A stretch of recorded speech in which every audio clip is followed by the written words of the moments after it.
Ba-dum, bum, bum. Windy pig, oh, windy, windy, windy, windy pig, oh, windy, windy, windy, windy pig, oh, windy, windy, windy, windy pig, oh, windy, windy, windy, windy pig. Okay, dudes. Next video about the cams in the my house garage.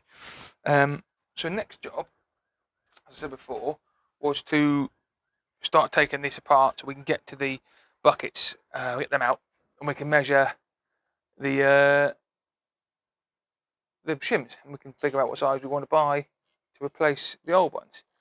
Now, there's a couple of ways of doing this. The first thing to do on most of these bikes, well, nearly every bike, I can't think of a single bike that runs a cam chain with that one, is to remove the cam chain tensioner. Now, it's occurred to me, annoyingly, I'm not sure I can get this cam chain tensioner out without taking the fucking carburetors off. And I don't really want to take the fucking carburetors off, if I'm honest. I don't think I've really got a choice. I can take the cap off, back of the cam chain tensioner, which would release the pressure on the cam chain. Would I be able to get it back together again without taking it off? Well, experiment. So this cam chain tensioner is an old style one. So instead of being, where's the camera? Instead of being just a spring, I don't know if I've got one I can show. Either way, it doesn't matter. Instead of just being a spring that's pushing inwards and a system that stops that thing from returning, this has got two pieces. One goes in that way and one goes in that way, and they're wedged. And so the two wedges, so this one tightens up and eventually pushes this wedge in. So this wedge can't, this piece can't come backwards, and the cam chain is here. This one can't come backwards because this one's stopping it. And as this goes forward, the wedge, that wedge goes in, that wedge in. Two wedges. Can I put them back together? I think it's unlikely I'll be able to get it back together. So I might have to get the fucking carburetors off, which is a fucking pain in the dick. I get a tool in there. I will. A fucking nightmare.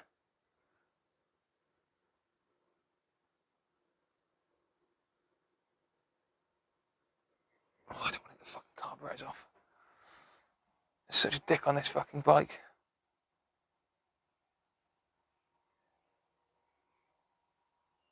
Fuck it. We're going to try it. We're going to try it by just loosening off that cam chain tensioner, and hopefully, if I'm lucky, it'll go back together again afterwards without me having the carburetors off. We're just going to take the tensioner side off and hope for the best, I think, is the only thing we can do at this point. Can we get in there? Oh, it's the wrong fucking size, isn't it? Always the wrong fucking size. It'll be a 17, I think.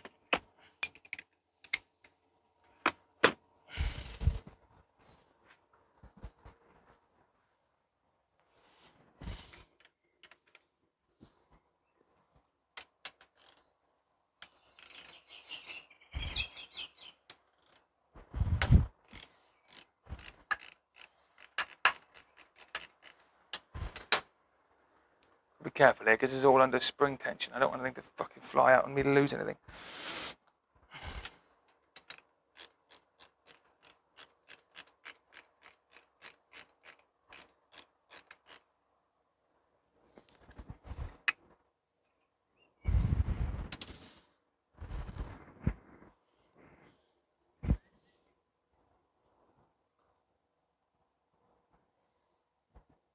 Right, so see what I mean is, if I can get that out of there, it'd be handy. That should protrude a few mil out. Can I get that out? I'll get stuck in, that's annoying. We'll try and turn the engine over. Oh, I don't want to do that because I'll fuck something.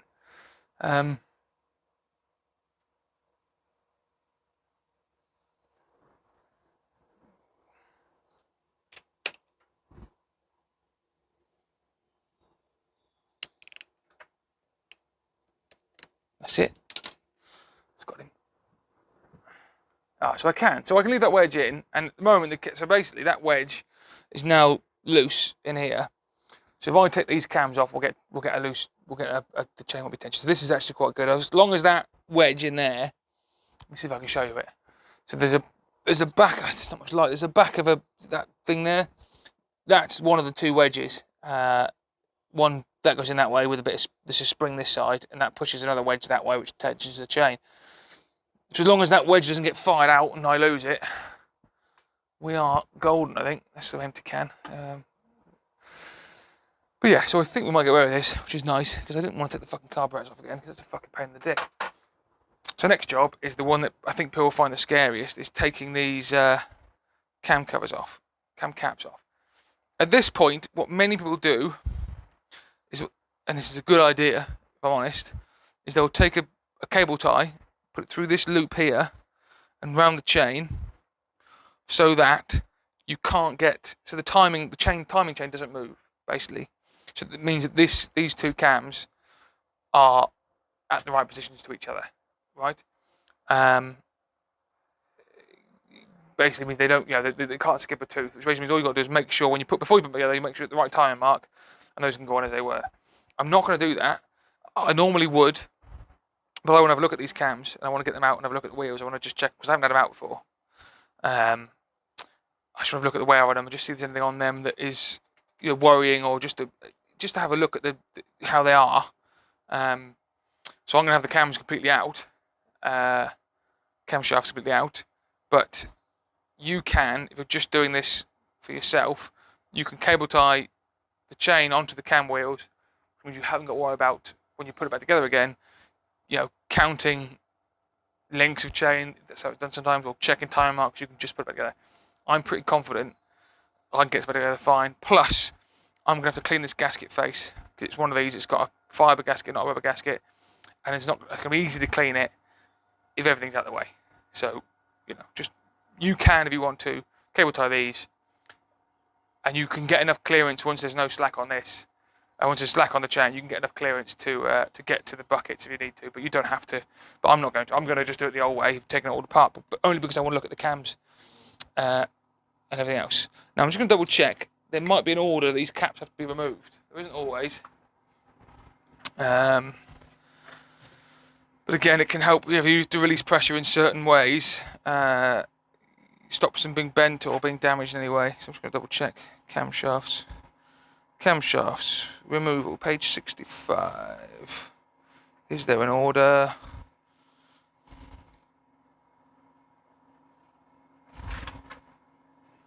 That's the wrong fucking page. Because you can't read.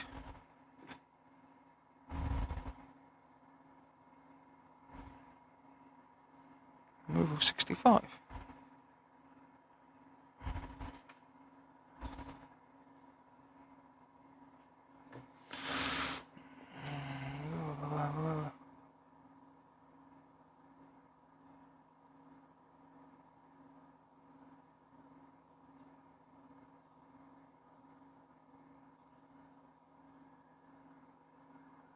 So this just says slacken each of the camshaft cap bolts evenly by about 1 turn at a time. There we go. Because basically what you've got is that there's never a position in the motor where there's no pressure on those cams. There's never a point in the rotation of these camshafts where there isn't at least one of them pushing a bucket down. So there's always pressure pushing back at you. So you want to just, 1 turn at a time on each cam cap. We can do that. Let's find out how tight these are, shall we? Oh, bloody hell. 1, 2. Oh. This is fucking tight as fuck.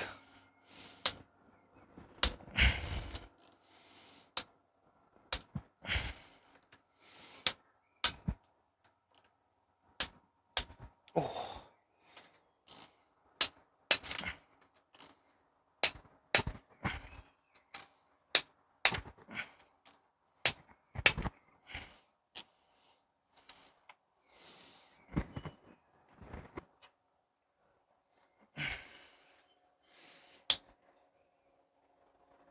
Oh.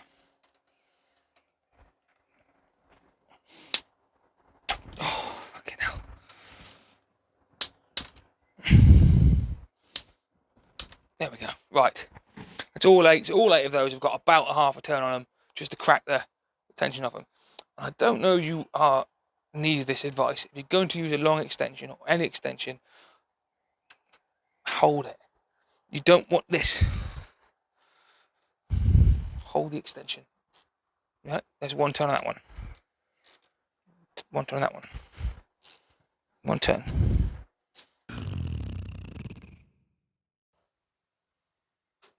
Yeah, so there we go. Once they're all finger loose, so then there's no pressure pushing back up here, then you can start taking it all apart. So this is the little box I'm going to use. It's already got the screws for the... Actually, no, I might do a different one. I might have a second box, because I think there's so many different nuts and bolts and screws in this machine that... Oh, have I got another box? No, I can't be out of boxes, can I? What we'll do, we'll stick them in the valve cover. And we know they're valve bolts. Oops. Ooh.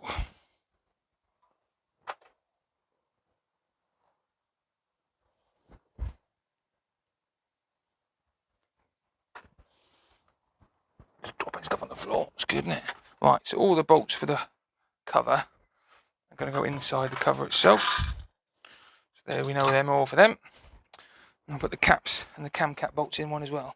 Yeah, so once there's no pressure on it, you can just unscrew this. It's just you don't want to have one end of the cam loose and tipping up, and the other end still with pressure on, because then you get, they'll bend and twist and, or just be shit. It's bad. It's bad. Bad, good. Right. And as you can see, that's number 5. And luckily for me, they're all numbered. In the past, they weren't always numbered. You had to fucking just keep them separate or mark them yourself. Thankfully, Mr. Kawasaki decided it was worth his time to do me that favour and mark them all. So we'll thank Mr. Kawasaki for that.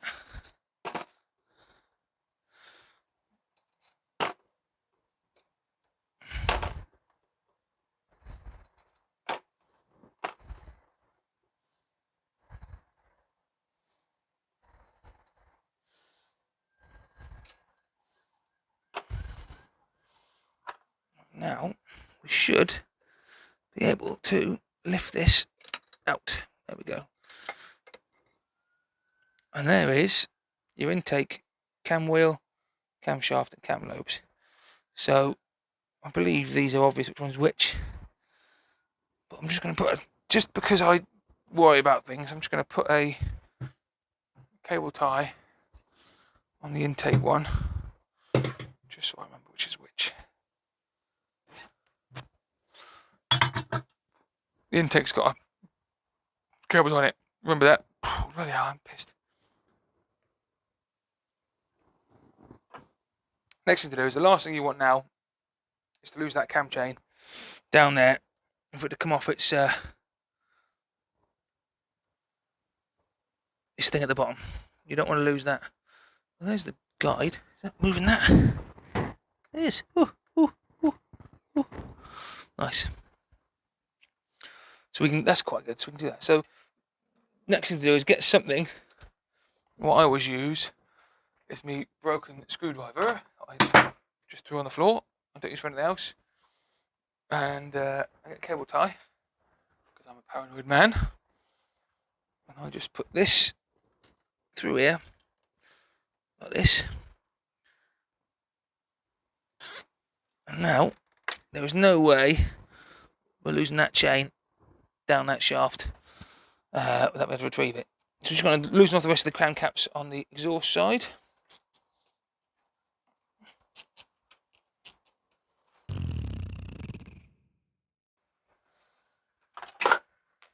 And that there. Oh, that was stupid. That there is cam wheel exhaust, and I've just thrown a cam cap on the floor like a fucking idiot. So that's going to be clean before it goes back in. Very much so. Just threw number 1 on the floor. Right. And that is that really. That's the cams out. Next we'll do is get the shims out. So this now starts to become not complicated, but just now is the point where you've really got to start being careful, because you can't mix up the different pieces of this engine as we go forward from here. Each of these followers needs to go back where it came from, and we need to know where each shim had come from. So what I'm going to do is I'm going to set up another piece of paper on the workbench, marked 1 through 8, and go from there.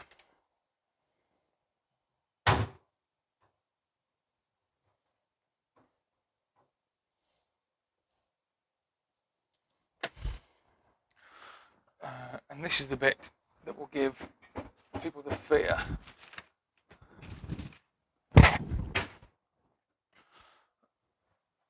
The big danger now is that you've got this great big open channel right down to the bottom end of the engine, and we're about to take some very small, very fiddly pieces out of this motor. So what I'm going to do, I'm just going to put a couple of rags just lightly in the big fucking hole, so that if we do drop anything, it's not going to ping its way back down there. But what I'm also going to do is, because I've seen it happen before, I'm going to put the spark plugs back in lightly, because I've seen it once, and you might not believe me, but I've seen a man pull off a bucket, and the shim has dropped off the bottom of it, and it's gone straight on the spark plug hole, and that would be a fucking disaster. You don't want to drop any of these, because if you drop anything, you'll never find it again. Let's just take this easy. Get that in there.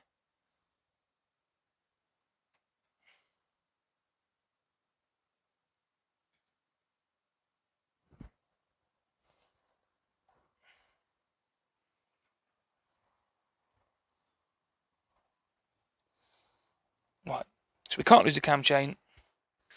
We can't hopefully lose the shims, and we're going to be thorough with this now.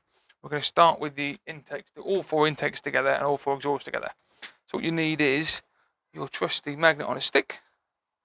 Get your cam bucket. And if we're lucky, that should lift out. And if we're lucky, the shim is still inside. Woo-ha! That's a bit of luck, that, isn't it, boys? So we'll stick that on 4. The shim on top of it. Let me show you what I'm doing this side. Let's move the other camera over here so you can see what I'm doing over here. I'm going to show this. Hopefully that'll see. Again, this is the wrong camera for this, really, but hopefully this will see what we're doing. So as you can see, 1, 2, 3, 4 on here. 1, 2, 3, 4. 1, 2, 3, 4. And then we'll just do this. So now we go for number 3. If we're lucky, yeah, he's in there. This is why you do this with a magnet on a stick, because the magnet also holds the shim into the back of the bucket. 3.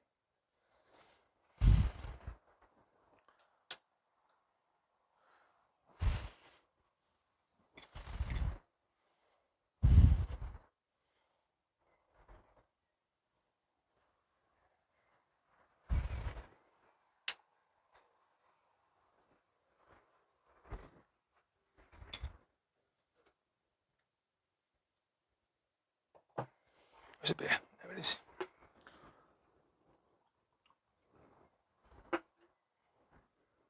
Right, that's all 4 intakes out. Let's do the exhaust side.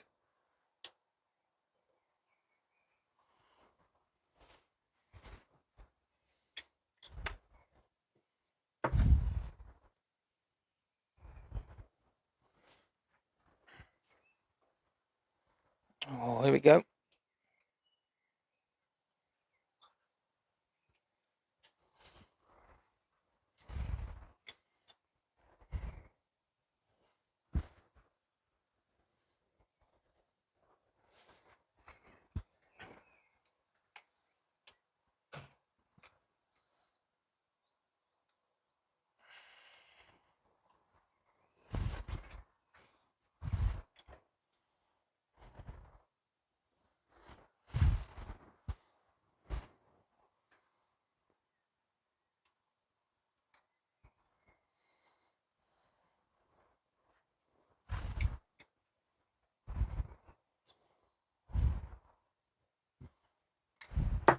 And there's that.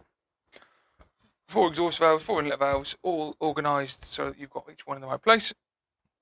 So that's now can be left. The bike can be left.